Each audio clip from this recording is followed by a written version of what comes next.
Trigger warning. This episode is about depression, its impact, and identifying it. This video has statements that may be considered blunt or dark humor.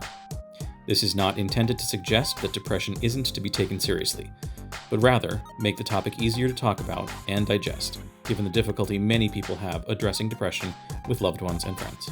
And Dr. Homie's about to school some of y'all who don't even believe that mental illnesses are serious, let alone exist. Mommy, I'm depressed. Then I said, don't do that, do something else. That being said, let's get the show started.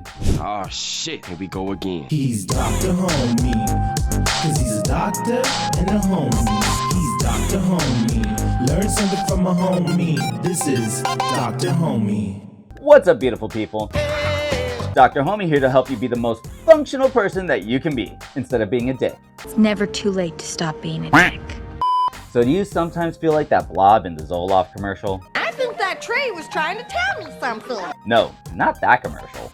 I was referring to being depressed. Depression is a disease that affects almost 3 million people all over the world. It affects their function and thinking, which leads to tons of effects in their regular lives. Higher rates of depression are actually seen in groups like refugees, the queer community, low-income populations, and minorities. Every year, suicide is the second or third leading cause of death in teenagers in the US. I mean, yo, kids be heartless. Your wiener's the size of a Tic Tac. That's why your breast smells so good.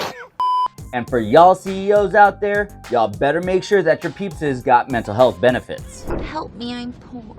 The CDC actually found that in 1 year, 200 million workdays were lost, and that led to $43.7 billion in lost revenue. And y'all about that money, right? They also found that half of 18 to 35-year-olds have depression as a chronic illness. Hint, hint, your workforce. And it's probably your fault too. You were this close to losing your... And to be honest, these studies are very likely lower than the actual numbers. Raise your hand if you've ever pretended not to be depressed. Who here has ever been called a slut?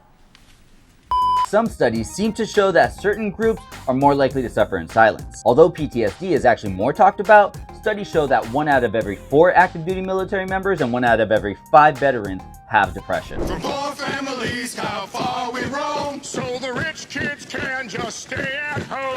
And because of that, active duty military and veterans have double the suicide rate compared to the general population. I mean, yo, that toxic masculinity is some bullshit. We wanted us some wussies. We would have named them Dr. Quinn and Medicine Woman, okay? A big example of that is that even though studies show that women are diagnosed with depression up to 3 times more than men commit suicide 4 times more than women. Many people tend to downplay their mental suffering to better fit in. I'm not gonna cry. You're crying now! I'm not.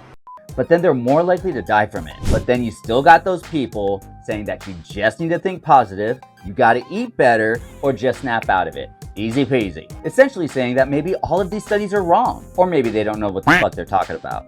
You know who you are. A newsflash, Michael, 40% of children are just their legs. And that's according to doctors, Michael Che.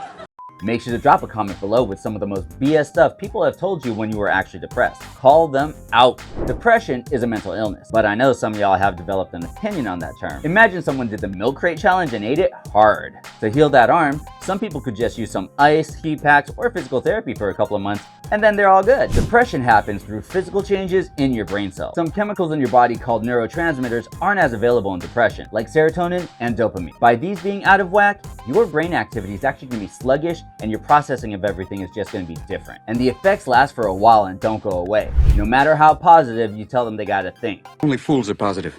Are you sure? I'm positive.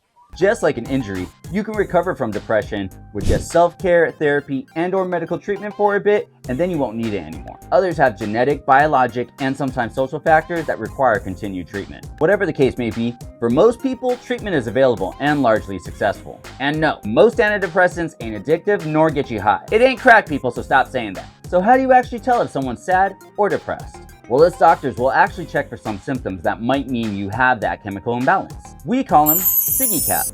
Sadness, interest loss, guilty feelings, energy loss, concentration loss, appetite change, psychomotor changes, and suicidal thoughts. So if you see someone who's dealing with Siggy caps and they don't seem to go away for 2 weeks, they gotta see a doctor. Dr. Penguin, what are you doing here? I run this group. I've had my own issues with substance abuse, and the cash I make from this gig helps me to continue to have them. Sometimes these feelings are normal, but not if they stick around and are so bad that they affect major functions in your life, like work or relationship. If you or anyone you know look like they're struggling with sticky caps, consider that it could be depression. Check the link below for global resources to find local ones near you.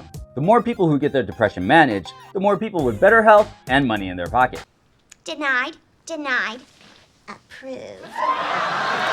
And if you're suffering from a mental health emergency or thoughts of hurting yourself or others, dial the National Crisis Lifeline at 988 in the US. Or check the link below for additional international resources. I hope you learned something you can use today and that some of y'all learned to be more supportive today.